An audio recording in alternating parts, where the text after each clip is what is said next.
Assalamualaikum warahmatullahi wabarakatuh. Halo semuanya yang menonton video ini. Perkenalkan, nama saya Ilham Maulana. NIM saya 2024502012. Saya dari Prodi Teknologi Rekayasa Otomotif, Fakultas Vokasi, dan dari Universitas Muhammadiyah Yogyakarta. Tugas ini saya buat untuk memenuhi tugas mata kuliah warganegaraan, itu tugas terakhir untuk membuat video presentasi dengan materi merangkum 5 jurnal dan menyusunnya sesuai dengan template yang telah diberikan.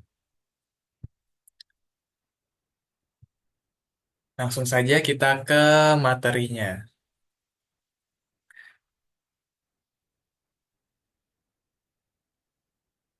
Artikel ini saya rangkum dari 5 jurnal yang ada di Indonesia yang berkaitan dengan Pancasila yang telah diterbitkan dalam 5 tahun terakhir ini.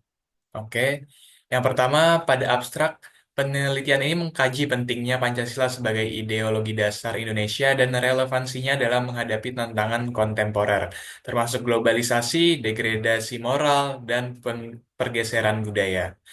Dengan metode kajian literatur kualitatif, analisis ini menyoroti peran Pancasila dalam mempromosikan persatuan nasional, tata kelola etis, dan harmoni masyarakat.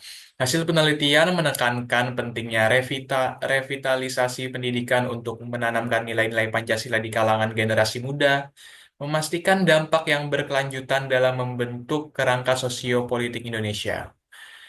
Oke, selanjutnya kata kunci pada artikel ini adalah Pancasila, ideologi, globalisasi, pendidikan moral, dan tata kelola. Oke, pertama-tama pendahuluan. Pancasila sebagai dasar dan ideologi negara Indonesia memainkan peran penting dalam membentuk tatanan sosial, politik, dan budaya bangsa. Selama beberapa dekade, tantangan seperti globalisasi, modernitas, dan erosi budaya telah menguji ketahanan dan relevansi Pancasila. Penelitian ini bertujuan untuk meninjau kembali nilai-nilai yang terkandung dalam Pancasila, menganalisis penerapannya dalam konteks kontemporer, dan mengusulkan strategi untuk merevitalisasinya. Dengan meninjau akar sejarahnya dan tantangan saat ini, penelitian ini memberikan wawasan tentang bagaimana Pancasila dapat tetap menjadi prinsip pemersatu dan panduan bagi bangsa Indonesia. Pada penelitian ini menggunakan pendekatan kualitatif dengan teknik kajian literatur. Data yang dikumpulkan dari jurnal akademik, teks sejarah, dan penelitian terkini yang berkaitan dengan implementasi dan tantangan Pancasila. Analisis difokuskan pada sintesis kerangka teori dan temuan empiris untuk menarik kesimpulan komprehensif tentang peran Pancasila dalam menghadapi tantangan sosial politik modern di Indonesia. Oke. Hasil dan pembahasan. Hal yang saya temui setelah membaca dan merangkum kelima jurnal ini, yaitu yang pertama adalah peran Pancasila dalam persatuan nasional. Pancasila menjadi alat utama untuk menyatukan masyarakat Indonesia yang sangat beragam. Nilai-nilai dalam Pancasila memberikan terciptanya harmoni sosial meskipun terdapat perbedaan dalam suku, agama, ras, dan golongan. Dalam berbagai momen krisis, seperti konflik sosial dan atau politik, Pancasila terbukti mampu menjadi landasan untuk mencari solusi yang mempersatukan. Dan kemudian tantangan yang muncul dalam implementasi Pancasila tentunya ada. Di antaranya yang terjadi di Indonesia ini tantangannya ada globalisasi, kemudian degradasi moral, dan pergeseran budaya. Yang pertama, globalisasi. Pengaruh budaya asing yang kuat seringkali melemahkan nilai-nilai tradisional yang berakar pada Pancasila. Contohnya seperti meningkatnya individualisme dan konsumerisme yang bertentangan dengan semangat gotong royong bangsa kita sendiri, yaitu bangsa Indonesia. Karena bangsa Indonesia ini memang sudah ciri khasnya untuk bergotong royong, bersosialisasi, membantu antar sesama, gitu. Dan selanjutnya adalah degradasi moral, yaitu generasi muda menunjukkan penurunan moralitas yang signifikan, seperti meningkatnya kasus korupsi kecil hingga korupsi yang besar yang tak terhitung nominalnya. Kemudian intoleransi dan minimnya kesadaran kolektif. Dan yang ketiga, ada pergeseran budaya. Teknologi modern dan media sosial mempercepat penyebaran budaya asing yang seringkali menggerus nilai-nilai asli bangsa. Sebenarnya teknologi modern dan media sosial ini adalah sebuah kemajuan dan itu juga baik untuk bangsa kita sendiri karena sisi lain kalau kita bisa memanfaatkannya justru jauh lebih banyak dampak positifnya dibanding negatif. Namun apabila kita hanya menggunakannya saja tanpa menyaringnya terlebih dahulu, mungkin juga dampak-dampak negatif itu perlahan akan merusak dari Pancasila itu sendiri implementasinya. Nah, kemudian solusi yang dapat saya usulkan terkait dengan permasalahan yang ada, seperti pergeseran budaya, globalisasi, dan degradasi moral itu adalah yang pertama, melakukan reformasi pada pendidikan. Pendidikan berbasis Pancasila itu perlu diperkuat di setiap jenjang, mulai dari pendidikan dasar hingga tinggi.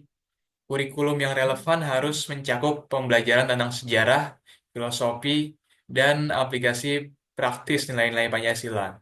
Karena seperti yang saya lihat, sebenarnya konsepnya sudah ada di sekitar kita itu.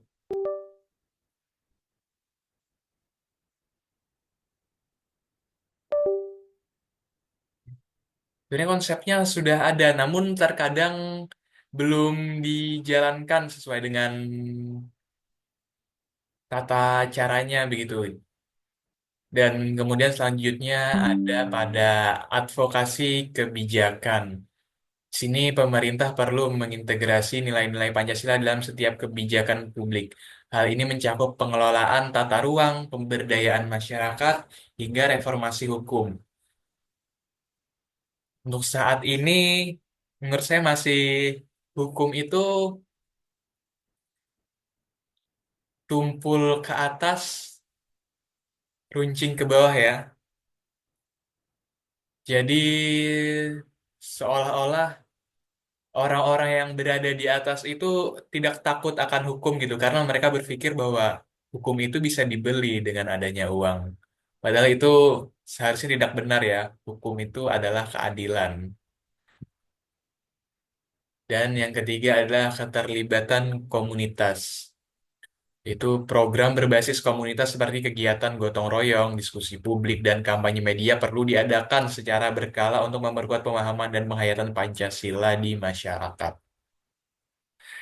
Selanjutnya untuk dampak positif dari revitalisasi Pancasila ini adalah menurut saya yaitu meningkatkan rasa nasionalisme dan persatuan di kalangan masyarakat, kemudian menurunkan tingkat konflik sosial yang berbasis perbedaan identitas, dan mendorong terciptanya masyarakat yang lebih adil dan berkeadaban. Kesimpulannya adalah Pancasila tetap menjadi pilar utama dalam menjaga stabilitas dan keutuhan bangsa Indonesia. Namun tantangan globalisasi, degradasi moral, dan pergeseran budaya menuntut pendekatan baru untuk menghidupkan kembali nilai-nilai Pancasila. Dengan mengintegrasikan nilai-nilai ini ke dalam pendidikan, kebijakan publik, dan kehidupan sehari-hari, Pancasila dapat terus relevan sebagai panduan hidup bangsa.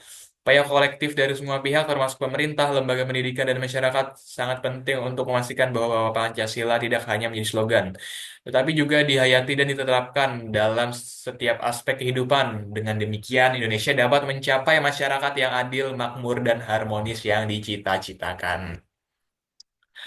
Oke, selanjutnya pesan-pesan saya untuk masyarakat adalah itu tetap tetap mencintai bangsa ini, kemudian tetap berkehidupan sesuai dengan kaidah-kaidah Pancasila dan tetap menaati peraturan yang ada demi kebaikan kita bersama. Oke, sekian dari saya. Apabila ada salah atau kurangnya mohon maaf. Wassalamualaikum warahmatullahi wabarakatuh.